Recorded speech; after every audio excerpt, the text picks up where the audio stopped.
Sebelum ceritanya dimulai, silakan tulis di kolom komentar dari daerah mana saja teman-teman yang menonton cerita ini.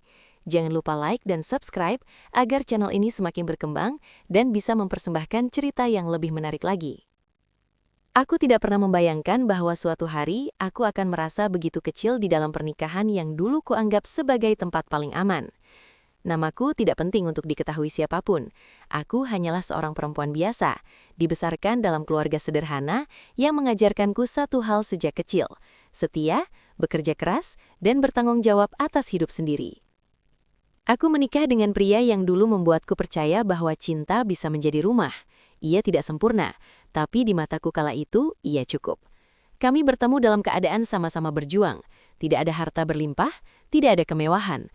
Hanya dua orang dewasa yang percaya bahwa dengan kerja keras dan saling percaya, hidup akan berjalan baik. Di awal pernikahan, aku merasa bahagia.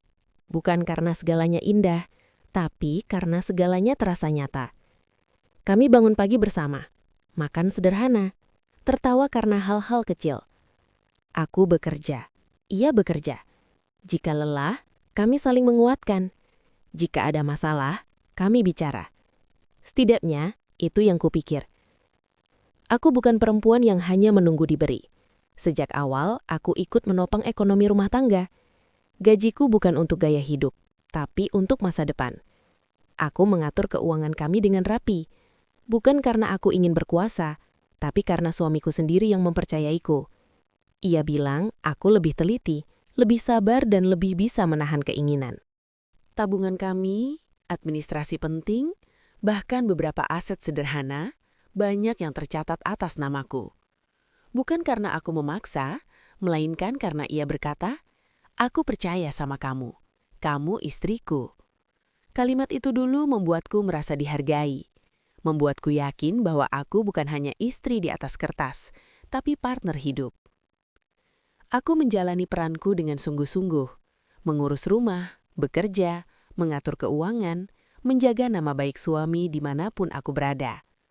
Aku tidak pernah membuka aibnya, bahkan pada keluargaku sendiri. Jika ada kekurangan, aku simpan. Jika ada masalah, aku tutupi. Kupikir begitulah seharusnya seorang istri. Namun perlahan kehangatan itu mulai berubah. Tidak terjadi dalam satu malam. Tidak ada ledakan besar. Hanya perubahan kecil yang awalnya kuanggap wajar. Suamiku mulai sering sibuk. Alasannya selalu masuk akal. Pekerjaan, proyek, teman. Aku tidak curiga. Aku tidak ingin menjadi istri yang posesif. Ia mulai pulang lebih larut. Dulu ia selalu mengabariku. Sekarang pesannya semakin singkat. Bahkan sering tidak ada sama sekali. Jika kutanya, jawabannya dingin. Seolah aku mengganggunya. Aku mulai merasakan jarak yang tidak bisa kujelaskan. Tapi aku masih menenangkan diriku sendiri. Mungkin ia lelah. Mungkin aku terlalu sensitif. Sikapnya berubah. Ia lebih mudah tersinggung. Hal-hal kecil bisa menjadi alasan untuk diam berjam-jam. Tatapan matanya tidak lagi hangat. Ia tidak lagi bercerita tentang harinya. Aku seperti berbicara pada dinding. Ada kalanya aku duduk di sampingnya, tapi merasa sendirian. Ponselnya mulai menjadi benda yang selalu dijaga. Ia tidak lagi meletakkannya sembarangan seperti dulu. Jika ada pesan masuk, ia membalik layar. Jika aku mendekat, ia menjauh. Jika aku bertanya, ia marah. Katanya aku tidak percaya padanya. Kalimat itu membuatku merasa bersalah, padahal aku hanya ingin mengerti. Keuangan rumah tangga juga mulai terasa aneh. Pengeluaran bertambah, tapi pemasukan tidak jelas. Saat kutanya, jawabannya selalu samar. Katanya ada kebutuhan mendadak, ada urusan penting. Aku masih percaya. Aku selalu percaya. Karena bagiku, pernikahan tanpa kepercayaan adalah kehancuran. Namun di balik semua itu, hatiku mulai lelah. Aku mulai merasa tidak dihargai. Pendapatku sering diabaikan. Keputusanku dipatahkan. Aku seperti hanya pelengkap, bukan lagi pasangan. Ada kalanya aku bertanya dalam hati, sejak kapan aku menjadi orang asing di rumahku sendiri? Aku tetap bertahan. Aku tidak langsung menuduh. Aku tidak mengamuk. Aku tidak membongkar apapun. Aku memilih diam, karena aku ingin menjaga pernikahan ini tetap utuh. Aku ingin menjaga nama baik kami, terutama namanya. Aku tidak ingin keluargaku tahu bahwa rumah tanggaku mulai retak. Aku meyakinkan diriku bahwa ini hanya fase, bahwa setiap pernikahan pasti diuji, bahwa tugasku sebagai istri adalah bersabar. Aku menurunkan ekspektasi. Aku menekan perasaanku sendiri. Aku tersenyum di luar, meski di dalam hatiku sering menangis sendirian. Ada malam-malam di mana aku terbangun dan menatap langit-langit, bertanya apa yang salah denganku. Apakah aku kurang cantik, kurang perhatian, kurang memahami? Aku menyalahkan diriku sendiri, bukan karena aku lemah, tapi karena aku mencintainya. Aku tidak tahu bahwa di balik semua perubahan itu, ada pengkhianatan yang sedang tumbuh diam-diam. Aku tidak tahu bahwa kepercayaanku sedang dimanfaatkan. Aku tidak tahu bahwa orang yang paling kupercaya justru sedang menyiapkan jalan untuk menjatuhkanku. Saat itu, aku masih seorang istri yang berharap, istri yang percaya bahwa semua bisa diperbaiki, istri yang memilih bertahan meski hatinya terus terluka. Aku belum sadar bahwa aku tidak sedang menghadapi ujian kecil, melainkan awal dari kehancuran besar yang akan mengubah hidupku selamanya. Aku belum tahu bahwa kepercayaanku akan dibayar dengan pengkhianatan paling menyakitkan. Aku tidak pernah membayangkan bahwa semua kecurigaanku akan terjawab dengan cara yang begitu kejam. Tidak ada pengakuan lembut, tidak ada penjelasan yang mencoba melindungi perasaanku. Kebenaran itu datang seperti tamparan keras, tanpa peringatan, tanpa rasa bersalah. Hari itu, aku tidak sedang mencari masalah. Aku hanya ingin memastikan apa yang selama ini mengganggu pikiranku. Saat aku bertanya dengan tenang, bukan dengan amarah, suamiku tidak lagi berusaha mengelak. Wajahnya datar. Tidak ada rasa bersalah di sana. Tidak ada upaya menenangkan. Ia hanya menatapku seolah aku adalah beban yang sudah terlalu lama ingin ia lepaskan. Ia mengakuinya. Perselingkuhan itu nyata. Dan yang lebih menyakitkan, ia mengatakan semuanya dengan nada seolah itu hal biasa. Seolah pernikahan kami hanyalah kesalahan kecil dalam hidupnya. Seolah aku tidak pernah berarti. Pelakor itu tidak lagi bersembunyi. Ia muncul tanpa malu, tanpa rasa takut, tanpa sedikit pun empati. Tatapannya penuh kemenangan, senyumnya menusuk harga diriku. Aku tidak mengenalnya dekat, tapi dari caranya berdiri di samping suamiku, aku tahu satu hal. Ia merasa menang. Yang paling menghancurkan bukan hanya pengkhianatan itu sendiri, melainkan sikap suamiku setelahnya. Ia tidak meminta maaf. Ia justru menyalahkanku. Katanya aku terlalu mengatur, terlalu menuntut, terlalu sibuk dengan hal-hal yang menurutnya tidak penting. Katanya aku membuat hidupnya terasa sempit. Kalimat-kalimat itu menghancurkan sesuatu di dalam diriku. Aku yang selama ini berusaha menjadi istri terbaik, tiba-tiba digambarkan sebagai penghambat kebahagiaannya. Semua pengorbananku seolah tidak pernah ada. Semua kesabaranku dianggap beban. Keputusan cerai diambil begitu cepat. Tidak ada ruang untuk bicara panjang. Tidak ada usaha memperbaiki. Ia seolah sudah lama menunggu momen ini. Perceraian itu terjadi tanpa empati, tanpa air mata darinya, tanpa rasa bersalah sedikit pun. Aku seperti barang yang sudah tidak terpakai, lalu dibuang begitu saja. Setelah resmi bercerai, posisiku langsung berubah. Aku bukan siapa-siapa lagi. Aku dipinggirkan. Aku tidak lagi diajak bicara soal apapun. Tidak ada yang peduli bagaimana keadaanku. Tidak ada yang bertanya apakah aku baik-baik saja. Aku ditinggalkan tanpa perlindungan emosional, seolah aku tidak pernah menjadi bagian dari hidup mereka. Pelakor itu semakin berani. Ia mulai pamer kebahagiaan. Foto-foto kebersamaan mereka tersebar tanpa rasa sungkan. Kata-kata manis yang dulu mungkin pernah diucapkan kepadaku, kini diberikan pada perempuan lain. Ia juga tidak segan meremehkan posisiku, seolah aku hanya masa lalu yang memalukan. Suamiku terlihat sangat puas. Ia merasa menang, ia merasa bebas. Ia yakin hidupnya akan lebih baik tanpa aku. Ia berjalan dengan kepala tegak, seolah tidak ada yang perlu disesali. Seolah menghancurkan hatiku adalah harga kecil untuk kebahagiaannya. Sementara aku perlahan runtuh. Ada hari-hari di mana aku tidak ingin bangun dari tempat tidur. Ada malam-malam di mana aku menangis sampai tubuhku lelah. Aku merasa gagal sebagai istri, sebagai perempuan, sebagai manusia. Harga diriku jatuh begitu dalam. Namun di tengah kehancuran itu, ada sesuatu yang mulai bergerak di dalam diriku. Bukan amarah yang meledak-ledak, bukan keinginan membalas secara emosional, melainkan kesadaran yang perlahan tumbuh. Kesadaran yang tenang, tapi tajam. Aku mulai berpikir. Aku mulai mengingat kembali semua yang pernah kulakukan. Semua yang pernah kupegang. Semua yang pernah dipercayakan kepadaku. Di tengah kekacauan emosiku, ada satu hal yang tidak ikut hancur. Pikiranku. Aku menyadari bahwa dalam semua kesombongan mereka, ada satu hal yang mereka lupakan. Sesuatu yang selama ini kuanggap biasa, tapi ternyata adalah kunci. Sesuatu yang tidak mereka perhitungkan saat merasa sudah menang. Dalam diam, di antara air mata dan luka yang belum kering, aku mulai memahami satu hal penting. Mungkin aku kehilangan suami, tapi aku belum kehilangan kendali. Dan mereka belum tahu bahwa permainan ini belum selesai. Setelah perceraian itu resmi, hari-hariku terasa sunyi. Bukan sunyi yang menenangkan, melainkan sunyi yang dipenuhi gema luka. Namun justru di dalam kesunyian itulah pikiranku mulai jernih.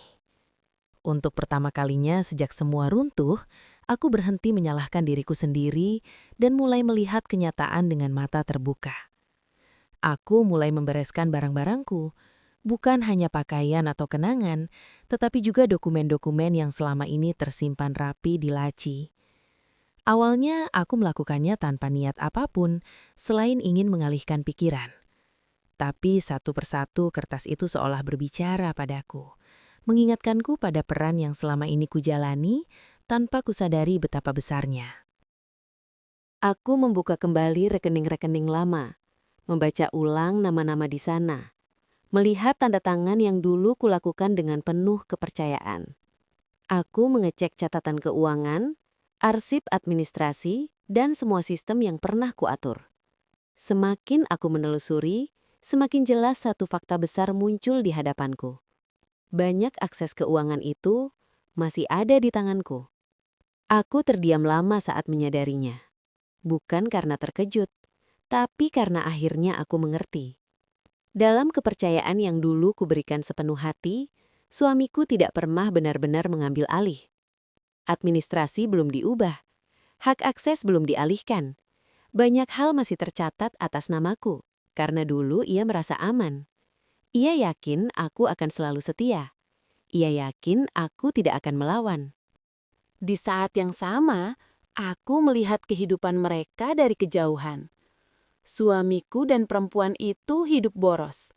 Mereka tampak merencanakan masa depan dengan percaya diri. Liburan, barang-barang mahal, gaya hidup yang seolah tak pernah kekurangan. Semua dilakukan dengan keyakinan bahwa uang akan selalu tersedia. Mereka tidak tahu bahwa fondasi yang mereka injak itu lapuh. Mereka tidak tahu bahwa kunci dari semua kemudahan itu masih ada di tanganku. Namun aku tidak gegabah, aku tidak tertawa puas. Aku tidak langsung bertindak. Aku belajar dari luka-lukaku sendiri bahwa emosi adalah musuh terbesar dalam situasi seperti ini. Aku tidak ingin menjadi perempuan yang bertindak karena marah, lalu menyesal kemudian. Aku memilih diam, bukan karena takut, tapi karena berpikir. Aku mulai berkonsultasi, bukan dengan banyak orang, hanya dengan pihak yang tepat. Aku mendengarkan dengan saksama. Aku bertanya tanpa mengungkapkan emosi. Aku menyusun langkah demi langkah, memastikan semuanya sah, masuk akal, dan tidak bisa dipatahkan. Aku tidak ingin balasan yang kasar. Aku tidak ingin drama. Aku ingin kehadiran yang tenang, yang tidak bisa disangkal siapapun. Saat semuanya mulai jelas, aku mulai bertindak. Perlahan, sangat perlahan. Aku menutup akses demi akses, satu persatu, sesuai prosedur. Tidak ada bentakan, tidak ada pesan ancaman, tidak ada kata-kata tajam. Semuanya kulakukan dengan tenang, rapi, dan legal. Awalnya, mereka belum menyadarinya. Hidup mereka masih berjalan seperti biasa. Tapi, lalu masalah kecil mulai muncul. Transaksi tertunda, rencana tertahan. Hal-hal yang dulu lancar, kini mulai tersendat. Reaksi pertama suamiku adalah kebingungan. Ia mengira ini hanya kesalahan teknis. Lalu ia kesal. Ia mulai bertanya-tanya. Ia mencoba mencari tahu. Dan perlahan, kepanikan mulai terlihat. Ia menghubungiku. Nada bicaranya berubah. Tidak lagi sombong, tidak lagi meremehkan. Ada kegelisahan di sana.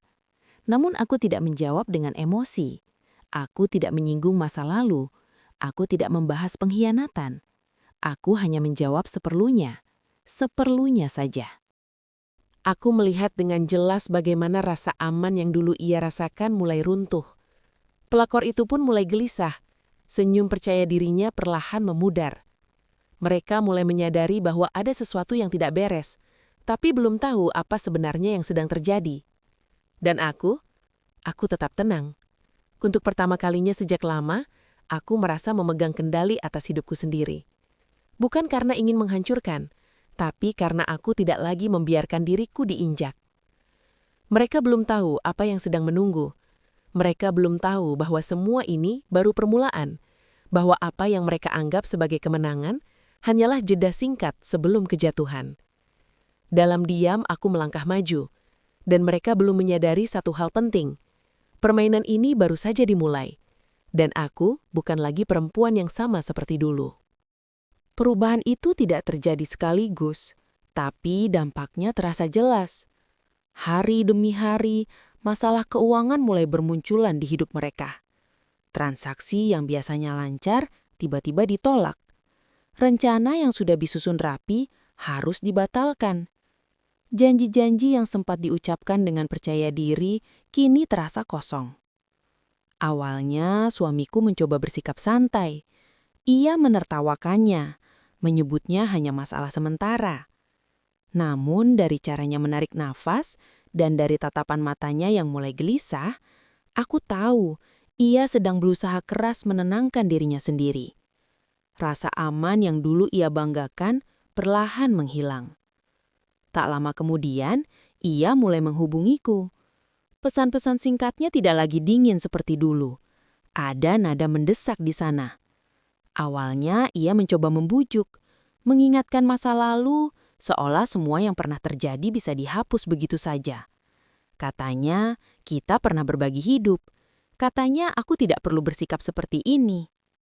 Aku membaca pesannya dengan tenang. Aku tidak langsung menjawab. Bukan karena ingin menyiksa, tapi karena aku tidak lagi terburu-buru. Aku sudah terlalu lama hidup dalam tekanan. Sekarang, untuk pertama kalinya, aku memilih ritmeku sendiri.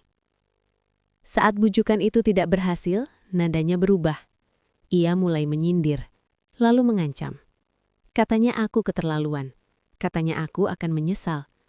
Kata-kata itu dulu mungkin akan membuatku gemetar, tapi tidak lagi sekarang. Aku sudah melalui hal yang lebih menyakitkan daripada ancaman kosong. Sementara itu, perempuan yang dulu berdiri dengan penuh kemenangan di sampingnya mulai menunjukkan wajah yang berbeda. Pelakor itu tidak lagi tersenyum lebar. Ia mulai menyalahkan suamiku. Menyebutnya tidak becus mengurus hidup. Menuduhnya ceroboh dan tidak jujur. Cinta yang dibangun di atas pengkhianatan mulai retak saat kenyamanan hilang. Aku mendengar semua itu bukan dari gosip, tapi dari perubahan sikap mereka yang begitu nyata. Hubungan mereka yang dulu tampak manis, kini penuh ketegangan. Suaranya meninggi, emosinya meledak-ledak. Mereka saling menyalahkan, saling menekan, saling menjatuhkan.